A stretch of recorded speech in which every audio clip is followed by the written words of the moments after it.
പണിതീരാത്ത EMS സ്റ്റേഡിയവും town ഹാളുമാണ് Alappuzha നഗരത്തിന്റെ മുഖമെന്നത് മാനക്കേടാണെന്ന് KC Venugopal MP. Alappuzha നഗരസഭയുടെ ദുർഭരണത്തിനും കെടുകാര്യസ്ഥതയ്ക്കുമെതിരെ UDF Alappuzha നഗരസഭ കമ്മിറ്റിയുടെ നേതൃത്വത്തിൽ സംഘടിപ്പിച്ച കുറ്റവിചാരണ യാത്ര ഉദ്ഘാടനം ചെയ്ത് സംസാരിക്കുകയായിരുന്നു അദ്ദേഹം. ലൈഫ് മിഷൻ വീട് ലഭിച്ചവർക്ക് അത് വാസയോഗ്യമായി പൂർത്തീകരിക്കാൻ കഴിഞ്ഞിട്ടില്ല. പാവപ്പെട്ടവർക്ക് വീട് കൊടുക്കുമെന്ന് ആശ കൊടുക്കുന്നതല്ലാതെ വീട് കൊടുത്തിട്ടില്ല. ആലപ്പുഴ നഗരത്തിന്റെ ദുരവസ്ഥ സങ്കടമുണ്ടാക്കുന്നതാണ്.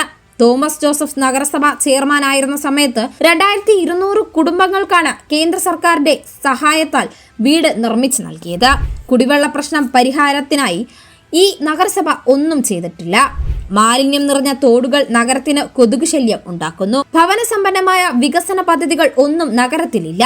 പാവപ്പെട്ടവർക്ക് കിട്ടാൻ വേണ്ടിയുള്ള പോരാട്ടങ്ങൾ ഒന്നും നഗരസഭ മുൻകൈയെടുത്ത് നടത്തിയിട്ടില്ല. ഒരു നേരം ആഹാരം കഴിക്കാത്ത പട്ടിണി പാവങ്ങൾ കണ്ണീരോടെ ജീവിക്കുമ്പോഴാണ് കേരളം അതിദാരിദ്ര്യ മുക്തമായി മുഖ്യമന്ത്രി പ്രഖ്യാപിച്ചത്. ഈ പ്രഖ്യാപനത്തിലൂടെ മോദി സർക്കാർ അരി നൽകുന്നത് നിർത്തലാക്കുമോ എന്ന് ഭയമുണ്ട്. അത് ദാരിദ്ര്യമുക്ത കേരളമെന്ന് പ്രഖ്യാപിച്ചല്ലോ, ഇനി നിങ്ങൾക്ക് എന്തിനാണ് അരി എന്ന മോദിയുടെ ചോദ്യം വരാൻ പോകുന്നേ ഉള്ളൂ. ഇങ്ങനെ ആളുകളെ പറഞ്ഞു പറ്റിക്കുന്ന ശുദ്ധ തട്ടിപ്പിന്റെ പേരാണ് പിണറായി വിജയൻ.